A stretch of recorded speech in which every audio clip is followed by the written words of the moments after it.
Now, for more insight and analysis of the non-aligned movement that's taking place in Tehran, we're now joined by Jamal Wakim. He is a professor of Lebanese International University, joining us by satellite from the Lebanese capital, Beirut. Mr. Wakim, welcome to the program. First of all, how do you perceive the importance of the 16th NAM summit that has kick-started in Iran's capital, Tehran?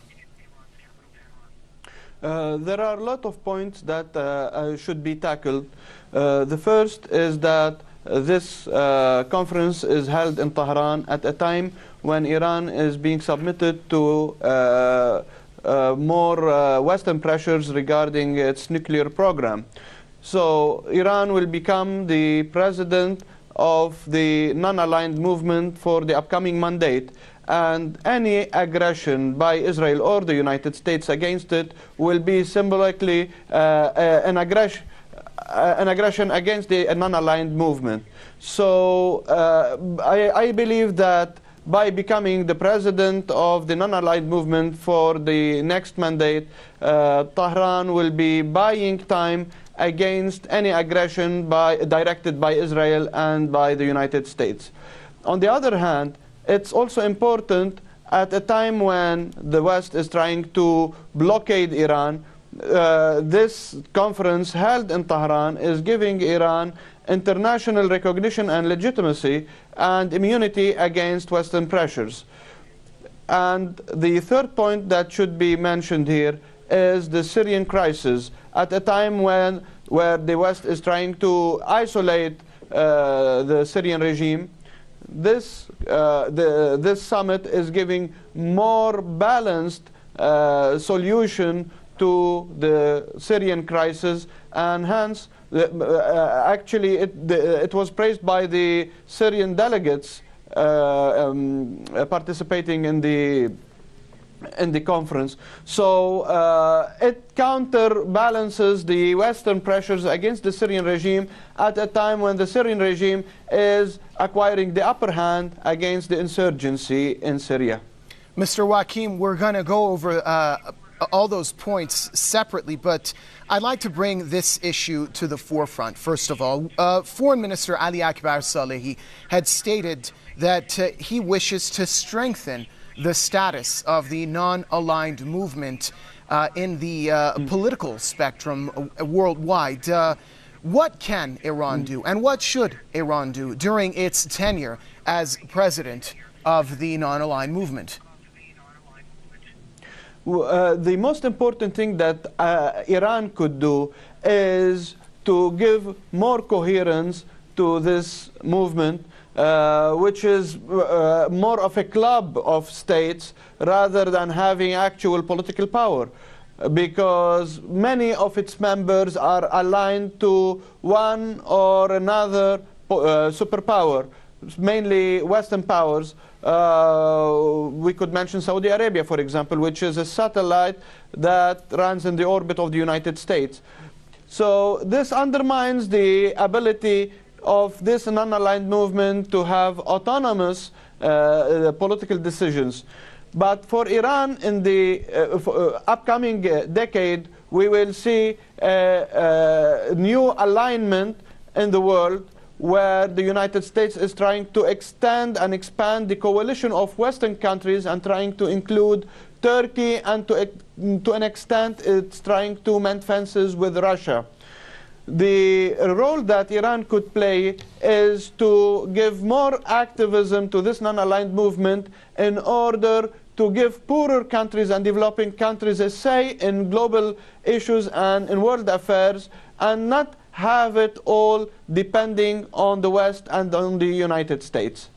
Mr. Wakim, over the years, NAM has always emphasized the need to bring about drastic changes in the structure of the United Nations and the Security Council of the UN, and has urged the body to reform its one-sided policies, so-called one-sided policies, which mostly favor the powerful countries. How much of an impact can the non-aligned movement make in that regard?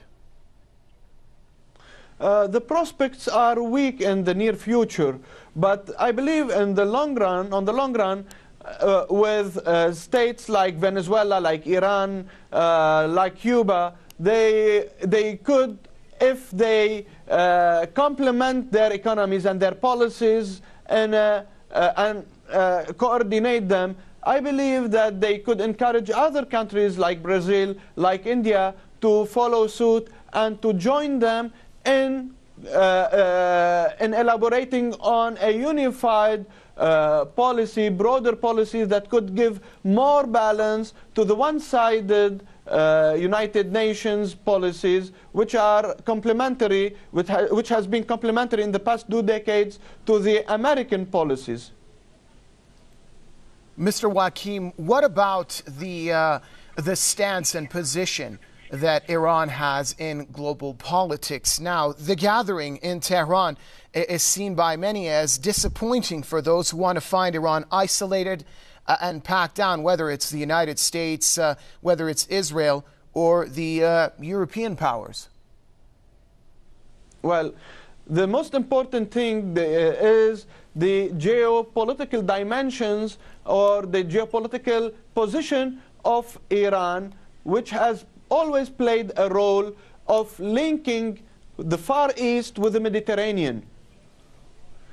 At a time when the United States is trying to encircle China, the exit of China to the world will pass through Tehran. And with this international role that Tehran could play, it will be the gateway of China into the world at a time when the United States is trying to blockade China with a set of crises and try to suffocate the growing Chinese economy. Mr. Joachim, another key issue on the agenda of the NAM summit is, of course, the issue of Palestine, the Palestinian cause, and the Israeli occupation. What can NAM do to bring more focus on the issue of the Palestinian occupation?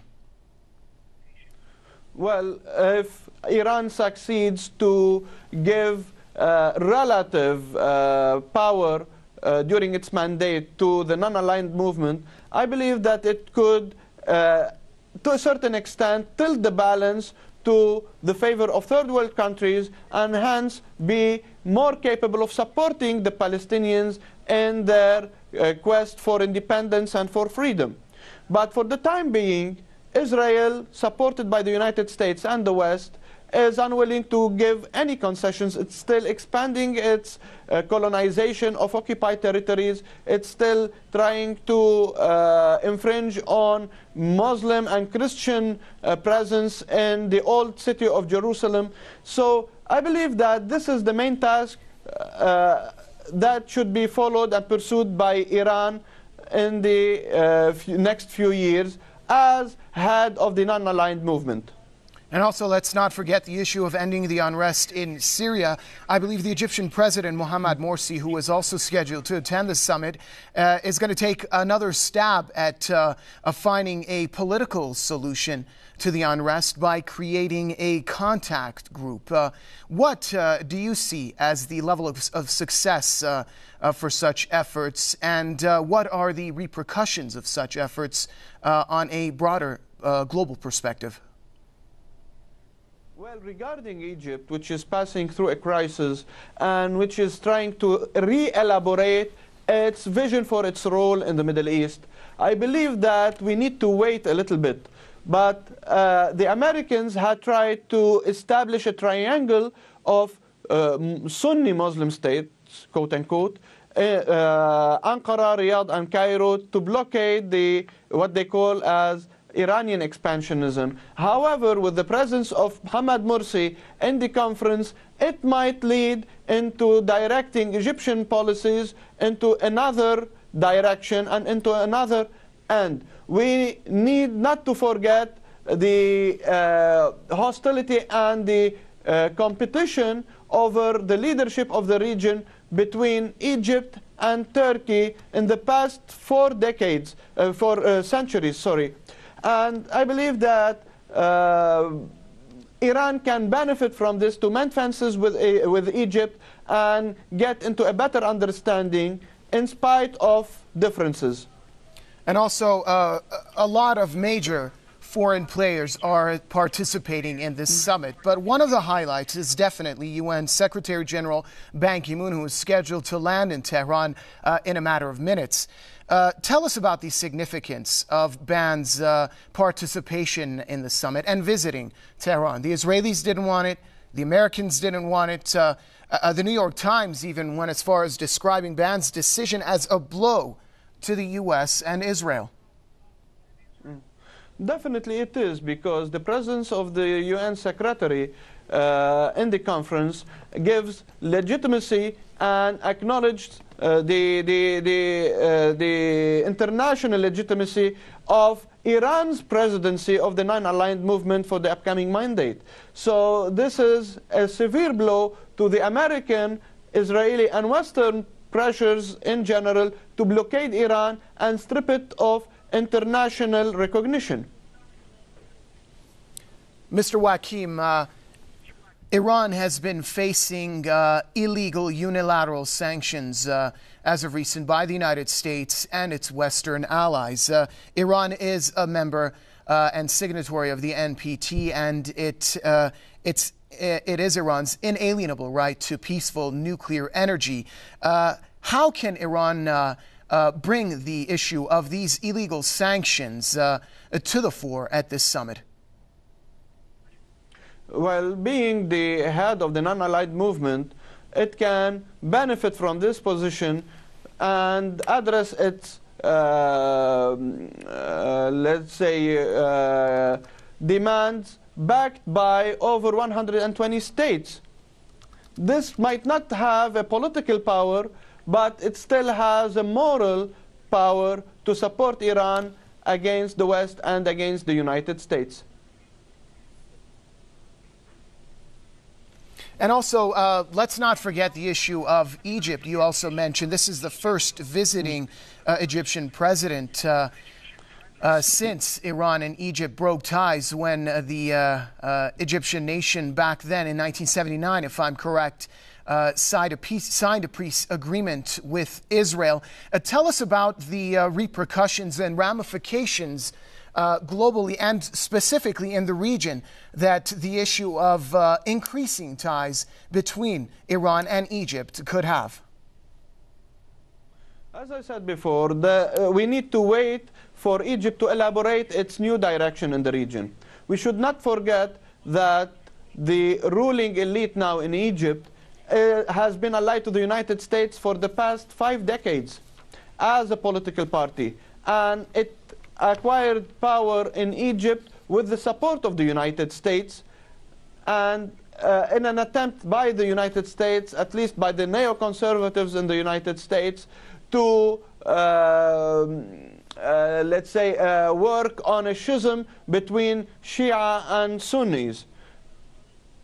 So we need to wait for Egypt to elaborate its political direction, especially that the American plans might not work if we are well aware of the fact that the geopolitical role of Egypt has collided at several instances with Iran and has confronted or been at odds with Turkey, and the rise of Turkey as a superpower in the past 4 centuries was at the expense of Egypt's supremacy in the Middle East.